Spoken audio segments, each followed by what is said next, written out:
안녕하세요. 책 읽는 생각부자입니다. 오늘은 에릭 와이너의 소크라테스 익스프레스를 소개드리려고 합니다. 최근에 쇼펜하우어, 니체 등의 철학책들이 많은 인기를 끌었습니다. 어렵고 난해한 철학이라는 학문을 대중이 이해하기 쉽게 저자의 시선으로 재해석하고 풀이해주는 것이 사람들에게 좀 더 쉽게 다가갈 수 있었던 것 같습니다. 2021년 초판이 발행된 이 책 역시 5세기의 소크라테스부터 20세기의 시몬 드 보바르까지 저자가 직접 기차나 열차를 타고 철학자들이 살았던 곳을 여행하며 지금은 이 세상에 없지만 그들이 남긴 삶의 흔적과 철학, 지혜를 우리에게 전해줍니다. 저자의 말처럼 우리는 흔히 철학을 우리의 정신에 국한된 것으로만 여깁니다. 하지만 철학이 우리의 육체, 생활로 이어지고 행동과 우리의 삶으로 옮겨질 때 철학의 진정한 가치는 더해집니다. 모든 책들이 그러하듯 반복해서 읽고 그들이 살아냈던 삶을 생활에 옮겨보려 한다면 우리 각자의 모습을 닮은 또 하나의 철학이 만들어지지 않을까요? 5세기의 소크라테스부터 20세기의 시몬 드 보바르까지 14명의 철학자들의 시간과 공간을 초월한 그들의 지혜 속으로 들어가 보겠습니다. 우리는 우리가 정보와 지식을 원한다고 생각하지만 사실은 지혜를 원합니다. 지식과 지혜의 차이는 종류의 차이이지 정도의 차이가 아닙니다. 지식이 늘어난다고 해서 반드시 지혜가 늘어나는 것은 아니며 실제로 지식이 늘면 오히려 덜 지혜로워질 수도 있습니다. 알미 지나칠 수도 있고 잘못 알 수도 있습니다. 지식은 소유하는 것입니다. 지혜는 실천하는 것입니다. 지혜는 기술이며 다른 기술과 마찬가지로 습득할 수 있습니다. 하지만 그러려면 노력이 필요합니다. 지혜를 운으로 얻으려는 것은 바이올린을 운으로 배우려는 것과 마찬가지입니다. 하지만 그게 바로 우리 모습입니다. 우리는 여기저기서 지혜의 부스러기를 줍기를 바라면서 비틀비틀 인생을 살아갑니다. 그러면서 혼동합니다. 시급한 것을 중요한 것으로 착각하고 말이 많은 것을 생각이 깊은 것으로 착각하고 인기가 많은 것을 좋은 것으로 착각합니다. 한 현대 철학자의 말처럼 우리는 잘못된 삶을 살고 있습니다. 우리는 또한 철학자들을 육체 없는 영혼으로 여기는데 그들은 신체를 가진 활동적인 존재였습니다. 전쟁터에서 싸우고 와인을 마셨으며 사랑을 나누었습니다. 그리고 한 명도 빠짐없이 전부 실용적인 철학자였습니다. 그들의 관심은 삶의 의미가 아닌 의미 있는 삶을 사는 데 있었습니다. 우리에겐 늘 지혜가 필요하지만 삶의 단계마다 필요한 지혜가 다릅니다. 15살에게 중요한 어떻게 질문과 35살, 75살에게 중요한 질문은 같지 않습니다. 철학은 각 단계에 필요한 이야기를 들려줍니다. 우리가 우리 자신에게 조금만 귀 기울인다면 철학은 우리에게 들려줍니다. 지금 우리가 해야 할 우리만의 이야기를 말입니다. 2부 정오 에피크로스처럼 즐기는 법 기원전 341년에 사모스 섬에서 태어난 에피크로스는 어린 나이에 철학자가 되었습니다. 이유는 그는 의문이 많았고 어른들이 내놓는 답이 무척 의심스러웠기 때문입니다. 에피크로스는 헤라클레이토스와 데모크리토스 같은 위대한 철학자들을 공부했습니다. 그에게도 곧 제자가 생겼는데 매력적이면서도 이해하기 쉬운 그의 교육 방식에 이끌린 학생들이었습니다. 에피크로스는 그리스 여기저기를 돌아다녔습니다. 콜로폰과 레스보스 섬에서 잠시 살다가 35의 나이에 아테네에 자리를 잡았습니다. 아테네에서 그는 도시 성벽 바깥에 있는 집을 한 채 구했습니다. 높은 벽으로 둘러싸인 이 집에는 풀이 무성한 정원이 있었습니다.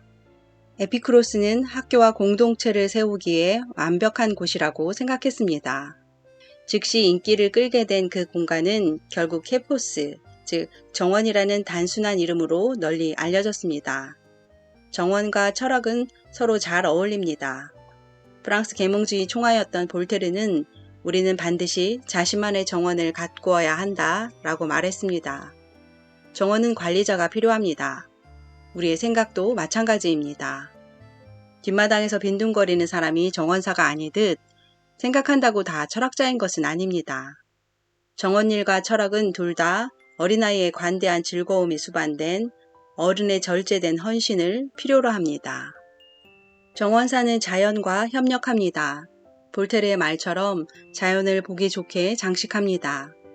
정원사는 식물을 심고 삽으로 흙을 파내고 잡초를 뽑으며 자연을 돕지만 결국 정원의 운명은 정원사에게 달린 것이 아닙니다. 정원의 벽 안에서 펼쳐지는 일들은 자연의 흐름을 따릅니다. 철학도 그 안에 자기만의 마법을 담고 있습니다. 우리가 고된 노력을 들이기만 한다면. 에피쿠로스는 경험론자였습니다. 그는 우리의 감각을 통해 오로지 우리의 감각만을 통해 세상을 알 수 있다고 믿었습니다. 감각이 완벽하지 않을지는 몰라도 그 밖에 다른 믿을 만한 지식의 원천은 존재하지 않으며 이와 다른 말을 하는 사람은 착각을 한 것이나 무언가를 팔고 있다는 것입니다.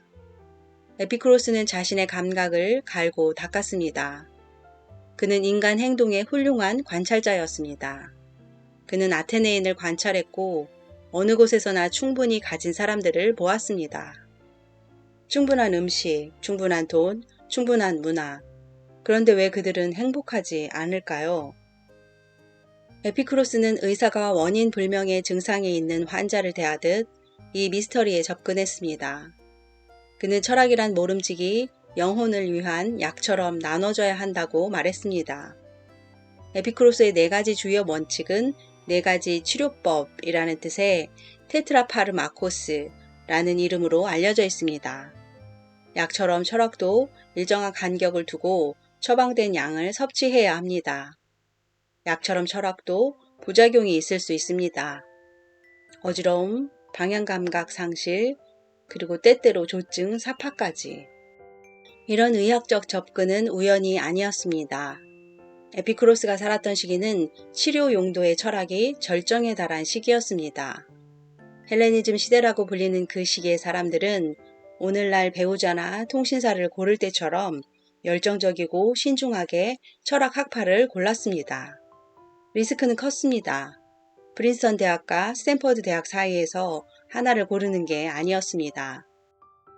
자기 운명을 형성할 일생일대의 선택을 내리는 것이었습니다. 당시 학교는 대학과 헬스클럽, 자기개발 세미나, 그리고 에피쿠로스의 경우 히피 공동체를 전부 합친 것과 같았습니다. 선생들은 윤리학에 집중했습니다. 성격이라는 뜻의 그리스어에서 나온 윤리학은 좋은 삶, 즉 에우다이모니아에 대한 연구였습니다. 일부 철학자는 오로지 신과 축복받은 소수만이 행복이란 지고의 상태를 얻을 수 있다고 생각했습니다. 반면 에피쿠로스는 누구든 이를 얻을 수 있다고 생각했습니다. 그는 학생들에게 이러한 가르침에 대해 밤낮으로 생각하면 인간들 사이에 신처럼 살게 된다고 말했습니다. 병약한 아테네 시민을 관찰한 에피쿠로스는 단순한 진단을 내놓았습니다. 사람들은 해롭지 않은 것을 두려워하고 필요하지 않은 것을 욕망한다는 것이었습니다. 우리는 무엇을 가장 두려워할까요?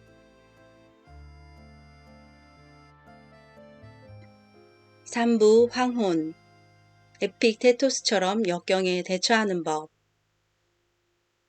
여러 다양한 철학은 각기 다른 시기에 각기 다른 사람들에게 호소합니다.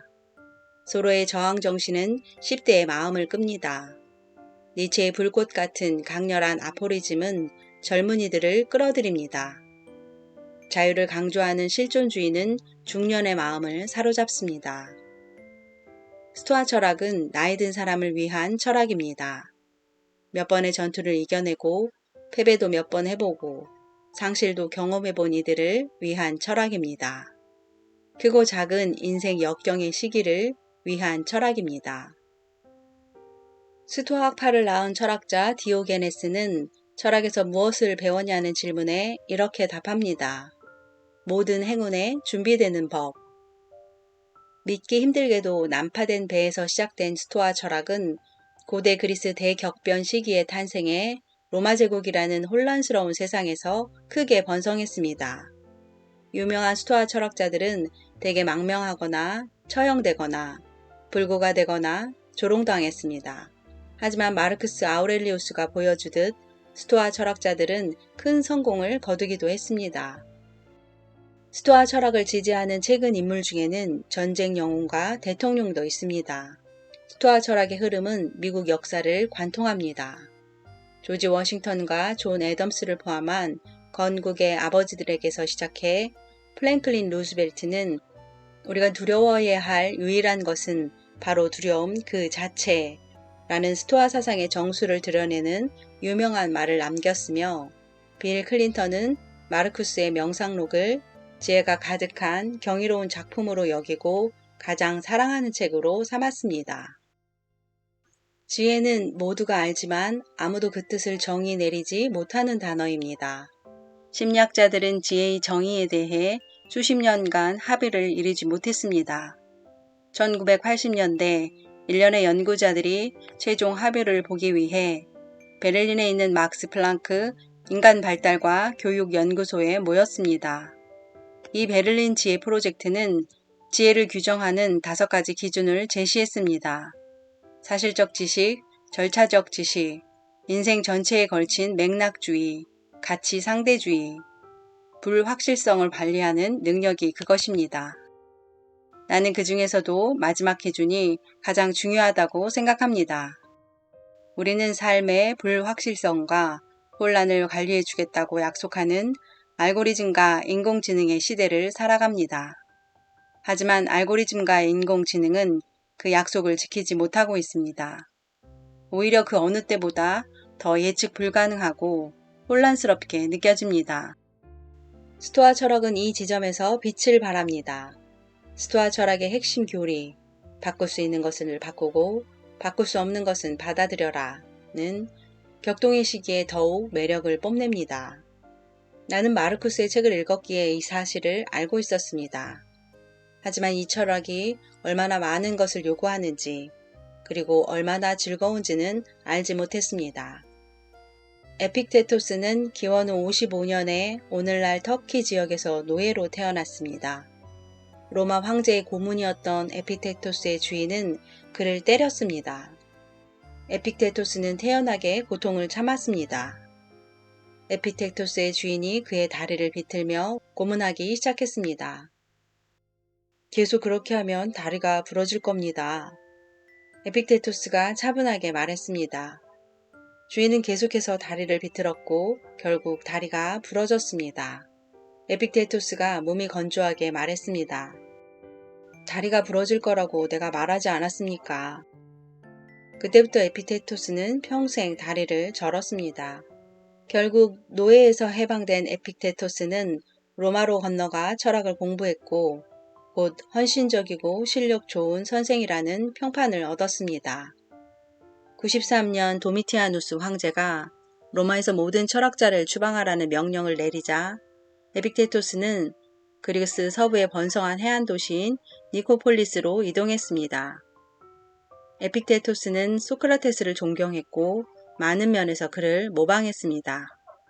에픽테토스의 철학은 철저하게 실용적이었습니다. 소크라테스처럼 에픽테토스도 무지를 진정한 지혜로 향하는 길에 반드시 필요한 단계로 여겼습니다. 철학은 우리 자신의 나약함을 인식하는 것에서 시작한다고 에픽테토스는 말했습니다. 삶의 많은 것들이 우리의 통제 밖에 있지만 우리는 가장 중요한 것을 지배할 수 있습니다. 바로 우리의 생각과 충동, 욕망, 혐오감, 즉 우리의 정신적, 감정적 삶입니다. 우리 모두에게는 헤라클레스의 기운과 슈퍼히어로의 파워가 있지만 그것은 우리의 내면 세계만을 제어할 수 있습니다. 내면 세계를 지배하라. 그러면 천하무적이 될 것이라고 스토아 철학은 말합니다. 우리는 너무 자주 자신의 행복을 타인의 손에 맡깁니다. 고압적인 상사나 변덕스러운 친구, 인스타그램 팔로워 같은 타인의 손에. 노예였던 에픽테토스는 이런 고난을 스스로 부여한 속박에 빗댑니다. 원하는 것이 아무것도 없는 사람만이 자유로울 수 있습니다. 스토아 철학은 또 이렇게 말합니다. 해야 할 일을 하라. 그리고 일어날 일이 일어나게 두라. 우리는 외부의 목표를 내면의 목표로 바꿈으로써 실망의 공격에 대비해 예방접종을 놓을 수 있습니다. 테니스 경기에서 이기려 하지 말고 자신이 할 수 있는 최선의 경기를 펼칠 것. 자기 소설이 출간되는 것을 보고 싶어 하는 대신 자신이 쓸 수 있는 가장 훌륭하고 진실한 소설을 쓸 것. 그 이상도 그 이하도 바라지 말 것. 스토아 학파는 우리의 감정이 이성적 사고의 산물이라고 믿지만 그 사고에는 결함이 있다고 봅니다. 사고방식을 바꿈으로써 자신의 느낌도 바꿀 수 있습니다. 스토아 철학의 목표는 아무것도 느끼지 않는 것이 아니라 정확하게 느끼는 것입니다. 우리는 보통 아무 이유 없이 화가 나거나 질투를 느끼지 않습니다. 자신이 나쁜 대접을 받고 있다고 생각하거나 내 것이어야 할 성취를 다른 사람이 가졌다고 생각하기 때문에 그런 감정을 느낍니다. 우리 생각과 행동의 책임이 우리에게 있듯 우리 감정에 대한 책임도 우리에게 있습니다. 감정은 우리가 내리는 판단의 결과이며 이 판단은 틀린 경우가 많습니다. 틀린 감정이 어떻게 생겨났는지 살펴보겠습니다. 먼저 외부 사건, 인상에 대한 반사 반응, 감정 최초 정념에서 시작됩니다. 우리는 발가락을 찌으면 소리를 지릅니다. 도로가 막히면 욕을 합니다. 자연스럽습니다. 어쨌거나 우리는 결국 인간입니다. 이 최초의 충격은 감정이 아니라 당황했을 때 얼굴이 빨개지는 것과 같은 반사 반응입니다. 이러한 반응은 우리가 그것에 동의했을 때에만 감정이 된다고 스토아 학파는 말합니다. 우리는 우리의 반응에 동의함으로써 반사 반응을 정념의 지위에 올려놓습니다. 이 모든 과정은 순식간에 눈 깜짝할 사이에 발생하지만 이 중 그 무엇도 우리의 허락 없이 일어나지는 않습니다. 이 부정적인 최초의 정념을 존중하고 증폭시키기를 선택할 때마다 우리는 불행하기를 선택하고 있는 것입니다. 스토아 철학은 묻습니다. 도대체 왜 그러고 싶어 하는가? 인상에서 동의로 이어지는 끈을 잘라내야만 합니다. 바로 이 지점에서 소크라테스식 멈춤이 도움이 됩니다. 에픽테토스는 이렇게 말합니다. 선명한 인상에 빠져들지 말고 이렇게 말하라. 인상이여 잠시 기다리게. 네가 무엇인지 무엇을 나타냈는지 살펴보게 해주게. 너를 따져보게 해주게. 고난에 대한 우리의 반응이 자동으로 따라오는 것이 아니라 우리가 내리는 선택임을 깨달아야만 더 나은 선택을 내리기 시작할 수 있습니다. 발가락을 찧었을 때 많은 사람들이 화를 낸다고 해서 나도 그래야 하는 것은 아닙니다. 우리는 언제나 자유롭게 동의를 거둘 수 있습니다. 이것이야말로 온전히 우리에게 달린 일입니다. 최초 정념에 반드시 동의해야 한다면 다른 방향으로 동의해보라고 에픽테토스는 제안합니다. 정념에 다른 이름을 붙입니다. 홀로 있을 때 느끼는 고독에 평온함이라는 이름을 붙여라. 사람들로 붐비는 장소에 가면 그 상황에 축제라는 이름을 붙이고 모든 것을 만족스럽게 받아들여라. 스토아 철학의 핵심에는 깊은 숙명론이 있습니다. 우주는 내가 쓰지 않은 대본에 따라 움직입니다. 언젠가는 직접 연출을 하고 싶겠지만 포기하는 게 좋습니다. 우리는 연기자입니다. 자기 역할을 받아들여야 합니다. 스토아 철학은 지금 가진 것을 욕망하는 법을 배워야 한다고 말합니다. 욕망한다는 것은 지금 내게 없는 것을 바란다는 뜻 아닌가요? 어떻게 지금 가진 것을 욕망할 수 있지? 니체가 이 질문에 가장 훌륭하게 답할 수 있을 것 같습니다. 운명에 체념하지 마라. 운명을 그저 받아들이지 마라. 운명을 사랑하라. 운명을 욕망하라.